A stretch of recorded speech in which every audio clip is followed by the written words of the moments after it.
Yes class 11 students, हम लोग atomic structure discuss कर रहे थे। प्रीवियस लेक्चर तक हमने बोहर्स मॉडल के बेसिस पर न्यूमेरिकल प्रॉब्लम्स देख ली थी, बोहर्स के मैथमेटिकल पोस्टुलेट्स देख लिए थे, है ना। बहुत से रिलेटेड न्यूमेरिकल प्रॉब्लम्स भी देख ली थी।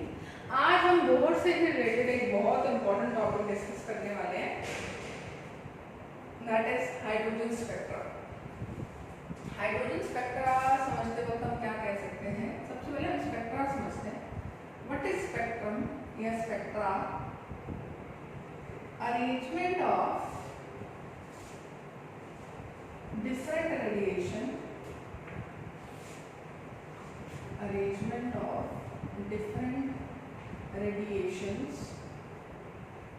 in the order of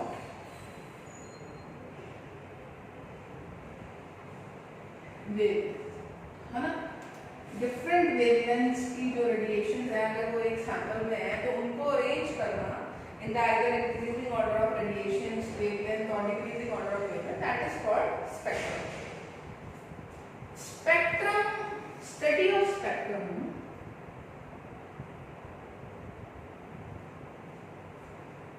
is called spectroscopy।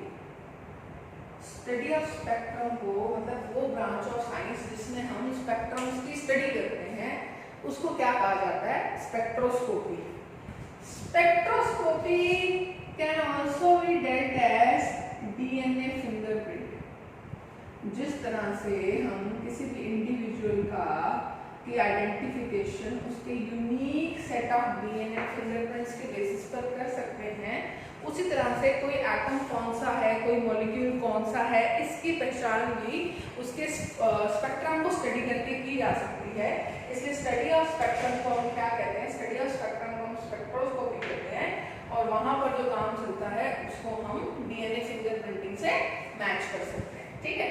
Spectrum दो तरह का होता है। On the basis of origin, origin के बेसिस पर स्पेक्ट्रम दो तरह का हो सकता है, इमिशन स्पेक्ट्रा या एब्जॉर्प्शन स्पेक्ट्रा। ठीक है, दोनों को थोड़ा सा डिटेल में पढ़ते हैं। इमिशन स्पेक्ट्रा क्या होता है और एब्जॉर्प्शन स्पेक्ट्रा क्या होता है।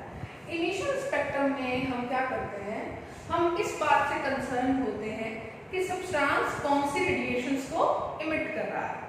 तो वो स्पेक्ट्रम की स्टडी जिसमें हम पर्टिकुलरली ये डिस्कस करने की कोशिश करते हैं कि सब्सटेंस जो है वो किस तरह की रेडिएशंस का इमिशन कर रहा है, उसे हम क्या कहते हैं?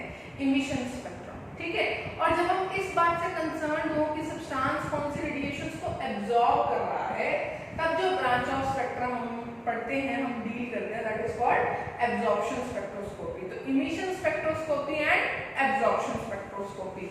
इमिशन एंड एब्जॉर्प्शन स्पेक्ट्रोस्कोपी में क्या फर्क है मैंने अभी बताया। रेडिएशंस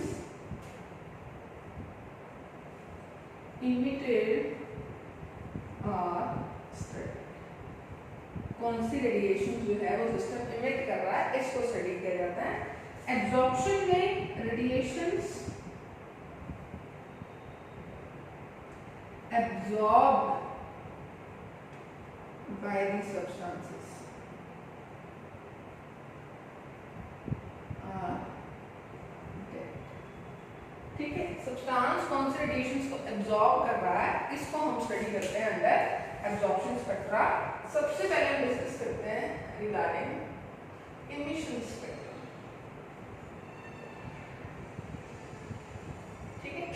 इमिशन स्पेक्ट्रा समझने के लिए मैं एक सेटअप बना के देती हूँ आपको। उस सेटअप के थ्रू आप इमिशन स्पेक्ट्रा समझ सकते हैं। सपोज ये हमारे पास एक कैंडल है, दिस इज कैंडल भी है, और यहाँ पर हमने रख रखा है इसके अंदर किसको? NaCl सॉलिड को, और हम इसको गर्म कर रहे हैं। गर्म करने से क्या होगा? इस NaCl के अंदर जो इलेक्ट्रॉन्स प्रेजेंट है वो अपने हायर एनर्जी लेवल्स में एक्साइट होंगे, और एक्साइट होने के बाद जब वहां से डी एक्साइट होंगे तो कुछ ना कुछ रेडिएशंस को इमिट करेंगे। उन इमिटेड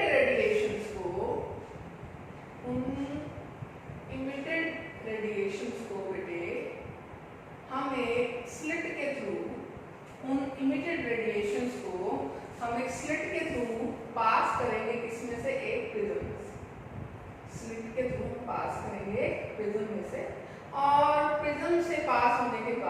हम उसको फोटोग्राफिक प्लेट पे लेंगे। प्रिज्म क्या करेगा, जितनी डिफरेंट वेवलेंथ है उनको अलग कर देगा और फोटोग्राफिक प्लेट पे उसका हमें इंप्रेशन मिल जाएगा। तो हम बेसिकली यहाँ क्या स्टडी कर रहे हैं कि NaCl ने किस तरह के रेडिएशंस को इमिट किया, इसलिए कैसा स्पेक्ट्रा है, इमिशन स्पेक्ट्रा है। NaCl के लिए जब हम फोटोग्राफिक प्लेट को स्टडी करते हैं तो फोटोग्राफिक प्लेट पे हमें क्या दिखता है, फोटोग्राफिक प्लेट पे हमें इस तरह से दो yellow lines, two yellow lines, कुछ अलग अलग वेवलेंथ्स पे, और these are separated by a dark space। पूरी फोटोग्राफिक प्लेट ब्लैक होती है, जहां जहां ये रेडिएशन आके गिरती है वहां वहां हमें कैसी कलरेशन मिलने लग जाती है, येलो कलरेशन मिलने लग जाती है। तो बेसिकली NaCl एक पर्टिकुलर वेवलेंथ की येलो लाइंस इमिट करता है। इस इंफॉर्मेशन को यूज करके हम आगे डिस्कस करते हैं कि सिस्टम में जो एनर्जी गैप्स हैं, एनर्जी है, सक्सेसिव एनर्जी लेवल्स में डिफरेंस है वो कितना हो सकता है। This is emission spectra. तो मैंने बोला इमिशन स्पेक्ट्रा वो स्पेक्ट्रा है जिसमें हम इस बात को स्टडी करते हैं कि सब्सटेंस किस तरह की रेडिएशंस को इमिट कर रहा है। अब ये डिस्कस करना हो कि सब्सटेंस किस तरह की रेडिएशंस को एब्जॉर्ब कर रहा है, तो उसके लिए हम स्टडी करते हैं एब्जॉर्प्शन स्पेक्ट्रा। एब्जॉर्प्शन स्पेक्ट्रा का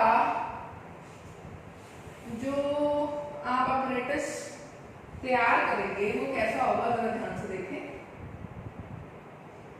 एब्जॉर्प्शन स्पेक्ट्रा, ऑब्वियसली नाम से पता लग रहा है कि हम इस बात से कंसर्न है कि सब्सटेंस किस तरह की रेडिएशंस को एब्जॉर्ब करेगा, वो एब्जॉर्प्शन स्पेक्ट्रा, ठीक है। सपोज ये व्हाइट लाइट आपको पता है कितने कलर से मिलकर बनी होती है, 7 कलर से मिलकर बनी होती है। कौन कौन सी, violet, indigo, blue, green, yellow, orange, है ना। इस व्हाइट लाइट को बेटा हम पास करते हैं किसमें से, इस प्रिज्म में, सॉरी एब्जॉर्प्शन स्पेक्ट्रा स्टडी कर रहे हैं तो इस व्हाइट लाइट को हम पास करते हैं। सपोज NaCl का एब्जॉर्प्शन स्पेक्ट्रा हमें पढ़ना है तो हम इस व्हाइट लाइट को पास करते हैं NaCl सॉल्यूशन में, ठीक है। अब जिस रेडिएशन को इसने एब्जॉर्ब करना था उसको एब्जॉर्ब कर लिया होगा और उसके बाद हम इसने जो लाइट इमिट की उसको फिर प्रिज्म से पास करके और फिर से कहाँ लेने की कोशिश करते हैं, फोटोग्राफिक प्लेट पे लेने की कोशिश, फोटोग्राफिक प्लेट पे लेने की कोशिश, ठीक है। और इस फोटोग्राफिक प्लेट को जब हम स्टडी करते हैं, इस फोटोग्राफिक प्लेट को जब हम स्टडी करते हैं तो हमें वॉयलेट कलरेशन भी मिलती है, इंडिगो भी मिलती है, ब्लू भी मिलती है, ग्रीन भी मिलती है, येलो मिसिंग होती है, येलो नहीं मिलती। मतलब जहां येलो रेडिएशंस आके गिरनी चाहिए थी वहां कोई रेडिएशंस नहीं गिरी। कोई रेडिएशंस नहीं गिरने का मतलब है यहाँ पर जो आपको फोटोग्राफिक प्लेट है वो इंटैक्ट दिखेगी, डार्क स्पेस दिखेगा, ऑरेंज भी मिल रहा है, रेड भी मिल रहा है। तो डार्क स्पेस मिलने का मतलब है कि इस NaCl सॉल्यूशन ने येलो लाइट्स को एब्जॉर्ब कर लिया, जिस वजह से हमें रिजल्टेंट फोटोग्राफिक प्लेट पर येलो लाइट जो है वो नहीं मिली। तो बेसिकली बोर्ड पर आपके पास दोनों डायग्राम्स हैं, diagram showing emission spectra and diagram showing absorption spectra. Emission spectra और एब्जॉर्प्शन स्पेक्ट्रा दोनों ही स्पेक्ट्रा में बेटे आपको पता चल रहा है कि सिस्टम जो है वो किस तरह से काम कर रहा है, किस तरह से शो कर रहा है कि अगर आप इस बात से कंसर्न्ड हो कि सब्सटेंस कौन सी रेडिएशंस को इमिट कर रहा है तो वो कैसा स्पेक्ट्रा बन जाता है, इमिशन स्पेक्ट्रा। और अगर हम इस बात से कंसर्न्ड हो कि सब्सटेंस कौन सी रेडिएशंस को एब्जॉर्ब कर रहा है तो वो कौन सा स्पेक्ट्रा बन जाता है, एब्जॉर्प्शन स्पेक्ट्रा बन जाता है। अब आपको पता है कि एनर्जी लेवल्स का डिफरेंस तो वही रहेगा, एब्जॉर्प्शन में भी उतनी एनर्जी लगेगी और इमिशन में भी उतनी एनर्जी लगेगी। तो बेसिकली ऐसे सब्सटेंसेस जो जिस पर्टिकुलर वेवलेंथ के साथ रेडिएशंस को एब्जॉर्ब करते हैं, इमिशन में भी उसी वेवलेंथ की रेडिएशंस को वो इमिट करते हैं। तो basically on the basis of origin कैसा हो रहा है ना, इमिशन से हो रहा है या एब्जॉर्प्शन से हो रहा है, उसके बेसिस पर हम स्पेक्ट्रा को दो तरह से क्लासीफाई करते हैं, as absorption spectra and emission spectra. अब हाइड्रोजन स्पेक्ट्रा पर और आगे जाने से पहले भी मैं एक और बेसिस पर स्पेक्ट्रम को क्लासिफाई करके आपको डिफाइन करवाना चाहूंगी। हम कह सकते हैं कि on the basis of nature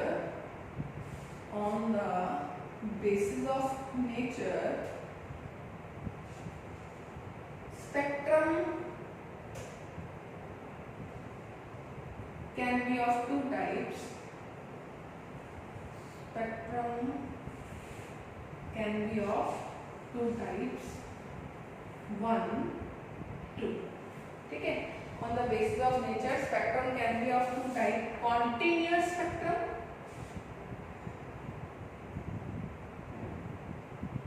and discontinuous spectrum.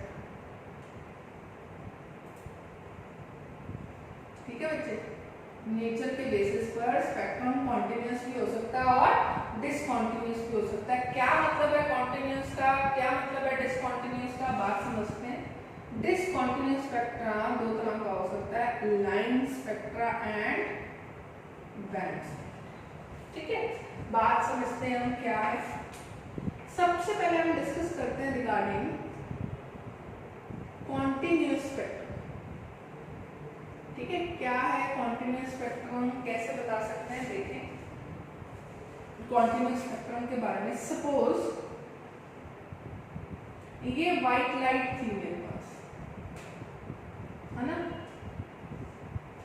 इसी व्हाइट लाइट को हमने प्रिज्म में से पास करवा दिया, इसी व्हाइट लाइट को प्रिज्म में से पास करवा दिया। प्रिज्म में से पास करवाने पर हमने इसको फोटोग्राफिक प्लेट पे ले लिया। प्रिज्म में से पास करवाने पर हमने फोटोग्राफिक प्लेट पे देख लिया, और जब फोटोग्राफिक प्लेट हमने स्टडी की तो हमने ये 7 रेडिएशन उस फोटोग्राफिक प्लेट पर गिरी हुई है ना, yellow, orange, right, violet, indigo, blue, green, yellow, orange, red. ये रेडिएशन इतनी कॉन्टिन्यूअस थी कि हमें ये मार्जिन नहीं पता लग रहे थे, कि जैसे यहाँ तो मैंने ड्रॉ करके ना कि यहाँ वॉयलेट खत्म हो गया, इंडिगो शुरू हो रहा है, बट एक्चुअल में रेनबो में भी आप देखो तो आपको 7 कलर डिस्टिंग्विश थोड़े दिखते हैं। आपको एक ब्लू बैंड दिखता है, एक रेड बैंड दिखता है, बीच में ऑरेंज, येलो और ग्रीन दिखते हैं आपको बेसिकली। तो इनकी मार्जिन्स इतनी अनक्लियर है, ये कलर्स एक दूसरे में इतने मर्ज्ड हैं, इतने कॉन्टिन्यूअस हैं, that you can't just sharply say कि यहाँ पर वॉयलेट खत्म हो गया और इंडिगो शुरू हो गया। तो basically the radiations have no sharp boundaries. Each color merges into each color. Her colour एक दूसरे में इस तरह से परफेक्टली मर्ज हो जाता है कि आप नहीं बता सकते कि कौन सी चीजें जो हैं वो कहाँ से शुरू हो रही है और कहाँ पे खत्म हो रही है। तो